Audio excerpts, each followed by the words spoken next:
और अब खबर फ्रांस से, जहां 17 साल के नाबालिग लड़के की मौत के बाद से शुरू हुई हिंसा थमने का नाम नहीं ले रही है। ऐसे में हालात पर काबू पाने के लिए 45,000 पुलिसकर्मी तैनात कर दिए गए। इसके साथ ही सड़कों पर कई बख्तरबंद गाड़ियों की भी तैनाती कर दी गई। फ्रांस में हिंसा भड़काने के आरोप में अब तक 1300 से ज्यादा लोगों को गिरफ्तार किया जा चुका है, लेकिन इसके बावजूद अब भी फ्रांस के कई हिस्सों में आगजनी और लूट की घटनाएं सामने आ रही हैं। 1300 से ज्यादा लोगों की गिरफ्तारी फ्रांस में हो रही हिंसा के मामले में हो चुकी है, लेकिन बावजूद इसके हिंसा थमने का नाम नहीं ले रही है। 45,000 पुलिसकर्मी कुल तैनात किए जा चुके हैं। अब तक बख्तरबंद गाड़ियों की भी तैनाती इस दौरान फ्रांस में की गई है। फ्रांस के राष्ट्रपति ने अपना जर्मनी दौरा भी फिलहाल रद्द कर दिया है, लेकिन इन सब के बावजूद बीते 5 दिनों से जो हिंसा वहां चल रही है उसके थमने का कोई आसार नजर नहीं आ रहा। 17 साल के लड़के की मौत के बाद से सुलग रहे फ्रांस में हिंसा भड़काने के आरोप में अब तक 1000 से ज्यादा लोगों की गिरफ्तारी का दावा किया जा रहा है। ज्यादातर जगहों पर प्रदर्शनकारियों ने पुलिस वालों को ही निशाना बनाया है।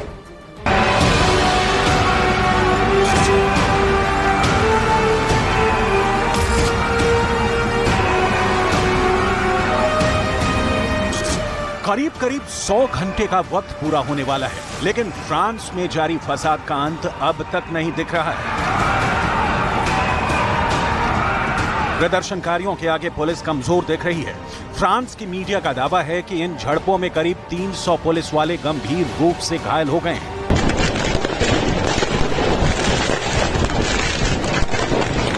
इसके साथ ही फ्रांस के अलग अलग शहरों से 1000 से ज्यादा प्रदर्शनकारियों को गिरफ्तार किया गया है, जिन पर हिंसा भड़काने और तोड़फोड़ करने का आरोप है। फ्रांस के हालातों पर राष्ट्रपति इमैनुअल पल पल की जानकारी दे रहे हैं। मैक्रों ने अधिकारियों के साथ अहम बैठक की और पेरिस समेत आसपास के इलाकों की सुरक्षा बढ़ाने के निर्देश दिए। इमैनुअल ने दंगा भड़काने वालों पर सख्त एक्शन लेने के भी निर्देश दिए हैं।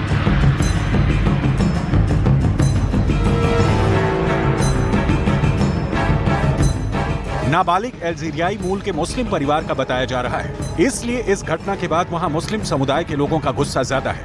इस घटना को फ्रांस में लंबे वक्त से पनप रहे धार्मिक असंतोष से जोड़कर भी देखा जा रहा है। पिछले कुछ सालों में कई बार वहां दंगे हो चुके हैं, जिनमें एक पक्ष मुस्लिम समुदाय के लोग ही रहे, और इस बार भी ऐसा हुआ जब एक मुस्लिम लड़के की मौत के बाद वहां आग लग गई। पिछले कुछ सालों में कई बार वहां दंगे हो चुके हैं, जिनमें एक पक्ष मुस्लिम समुदाय के लोग ही रहे हैं, और इस बार भी ऐसा ही हुआ है जब एक मुस्लिम लड़के की मौत के बाद वहां आग लग गई। इसकी वजह फ्रांस के धर्म निरपेक्षता से जुड़े कानूनों को माना जाता है। फ्रांस की आबादी करीब 7 करोड़ है, जिसमें 50 लाख मुस्लिम आबादी होने का अनुमान है। ये दूसरे नंबर पर वहाँ की सबसे बड़ी आबादी है। लेकिन फ्रांस की धर्म निरपेक्षता भारत जैसी नहीं है। वहाँ ना तो किसी सिख को पगड़ी रखने का अधिकार है, ना ही किसी मुस्लिम को टोपी पहनने का। मतलब सार्वजनिक स्थानों पर किसी भी नागरिक में कोई फर्क नहीं दिखना चाहिए। मुस्लिम समुदाय के लोग आरोप लगाते रहे हैं कि फ्रांस में उनके साथ बराबरी का बर्ताव नहीं होता।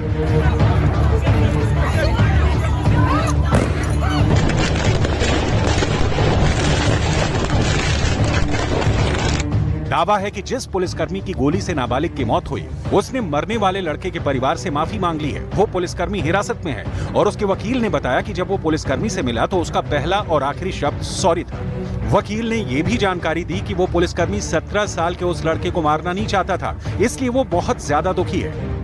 दावा है कि 2 पुलिस वाले नाबालिग की कार को रोककर उससे कुछ बातें कर रहे थे। नाबालिग ही गाड़ी चला रहा था। उस घटना के वीडियो में एक पुलिस वाला उस नाबालिग पर पिस्तौल ताने हुए भी नजर आया था।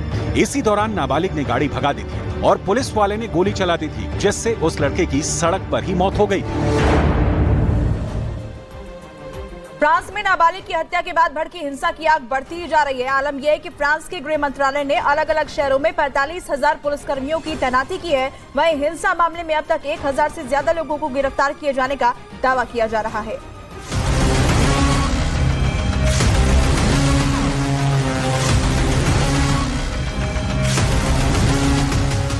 फ्रांस में भड़की आग, हर घंटे विकराल हो रही है। प्रदर्शनकारी सड़कों पर हैं, विद्रोह जारी है और 17 बरस के लड़के की हत्या के बाद से फ्रांस सुलग रहा है। प्रदर्शनकारियों ने शुक्रवार देर रात तक फ्रांस की सड़कों पर जमकर उत्पात मचाया। 13 बसों को आग के हवाले कर दिया, दुकानों को तोड़ दिया, स्टोर में लूटपाट मचा दी और न जाने कितनी सरकारी संपत्ति को खाक में मिला दिया। ये तस्वीर फ्रांस के मार्सिले की है। वहां विद्रोह की चौथी रात भी आसमान धुएं के गुबार से ढका रहा और आग की लपटों से पूरा इलाका तपता रहा। जगह जगह प्रदर्शनकारियों ने आगजनी कर अपना गुस्सा जाहिर किया। फ्रांस के राष्ट्रपति इमैनुअल मैक्रों ने इस प्रदर्शन की कड़ी निंदा की है और प्रदर्शनकारियों से कानून हाथ में नहीं लेने की चेतावनी दी।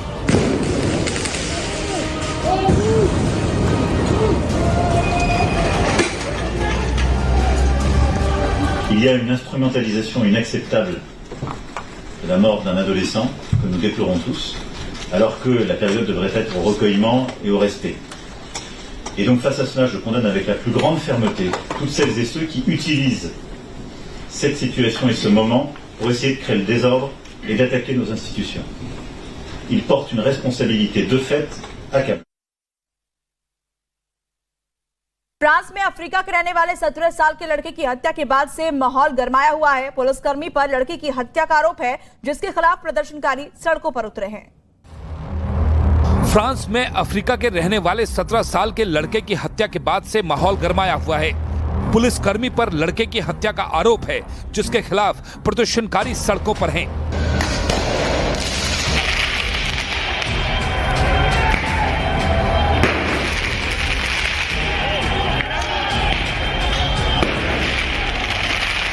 विद्रोह कितना जबर है, इसका अंदाजा आप इस बात से ही लगाइए कि फ्रांस के राष्ट्रपति इन 4 दिनों में 2 बार इमरजेंसी बैठक बुला चुके हैं और पल पल की खुद जानकारी ले रहे हैं। Vivent dans la rue les jeux vidéo qui les ont intoxiqués. Là aussi, la loi a prévu, depuis ces derniers mois, des changements et l'exercice d'un contrôle parental qu'il convient de faire pleinement respecter. Mais nous prendrons dans les prochaines heures, nous avons commencé à l'organiser, plusieurs dispositions. D'abord, en lien avec ces plateformes, d'organiser le retrait des contenus les plus sensibles. France के गृह मंत्री Gerald डरमेनिन के मुताबिक France में हालात पर काबू पाने के लिए 45,000 पुलिसकर्मियों की तैनाती की गई है। इनमें पुलिस और अर्धसैनिक बल दोनों की इकाइयां शामिल हैं।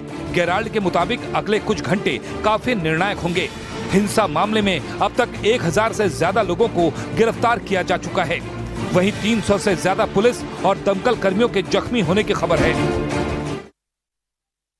प्रदर्शन की आड़ में फ्रांस के बड़े बड़े स्टोर्स में लूटपाट की जा रही है, ये जानकारी भी मिली है। प्रदर्शन की आड़ में फ्रांस के बड़े बड़े स्टोर्स में लूटपाट की जा रही है। तस्वीर लियोन की है। वहां प्रदर्शनकारियों को ना ही पुलिस का और ना ही लॉ एंड ऑर्डर वाले सिस्टम का कोई डर सता रहा है।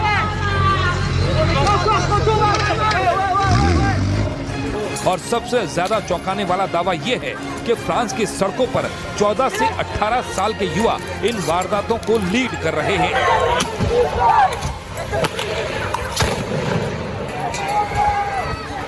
प्रदर्शनकारियों ने 2024 ओलंपिक के लिए बन रहे निर्माणाधीन स्विमिंग पूल तक को फूंक दिया और पेरिस के 13वें अधिवेशन के पास आग लगा दी। फ्रांस में प्रदर्शनकारियों में गुस्सा बढ़ता जा रहा है। गुस्साए लोगों ने फ्रांस के राष्ट्रपति इमैनुअल मैक्रों की शांति बनाए रखने की अपील को भी नहीं माना। एक दिन पहले इमैनुअल मैक्रों ने गोली मारने की घटना को गलत बताया और इस मुद्दे पर कैबिनेट बैठक कर कई अहम फैसले भी लिए।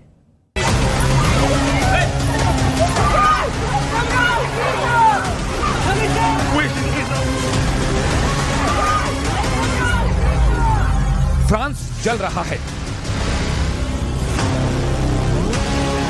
हिंसा की आग पूरे फ्रांस में करीब करीब फैल चुकी है।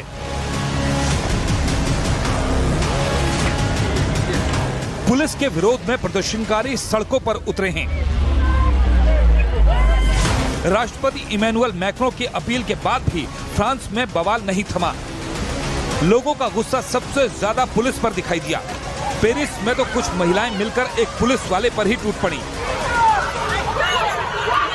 ये देखकर उसका साथी उसे बचाने पहुंचा, लेकिन हाथापाई कर रही महिलाओं ने उसे धक्का दे दिया, जिसके बाद पुलिस उन्हें पकड़ने लगी, जिस पर उनका पारा और चढ़ गया। गुस्से में तमतमाई उन महिलाओं को वहां से खदेड़ने के लिए पुलिस ने आंसू गैस के गोले दाग दिए, लेकिन इस पर भी वो शांत नहीं हुई। तभी उनका साथ देने कई और प्रदर्शनकारी वहां पहुंच गए और फिर उन लोगों ने पुलिस पर पत्थरबाजी शुरू कर दी।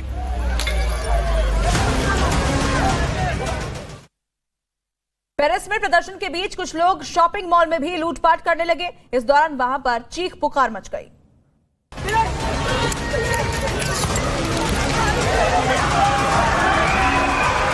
प्रदर्शन के बीच कुछ लोग दौड़ते हुए एक शॉपिंग मॉल में दाखिल हो गए।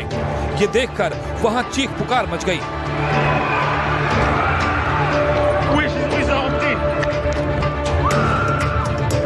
इसके बाद तो उस शॉपिंग मॉल की तस्वीर ही बदल गई। चारों तरफ चीजें बिखरी नजर आईं, जिसे जो मिला वो वहां से लूट कर जा चुका था।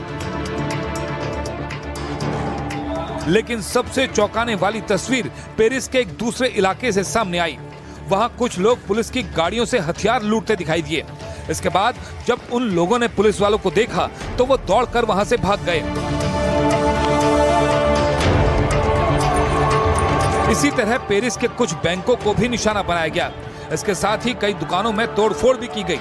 इतना ही नहीं, प्रदर्शनकारियों ने पेरिस के कई इलाकों में सड़कों को जैम करने की भी कोशिश की। पुलिस की कड़ी सुरक्षा के बावजूद सैकड़ों प्रदर्शनकारियों ने सड़कों पर जमकर उत्पात मचाया।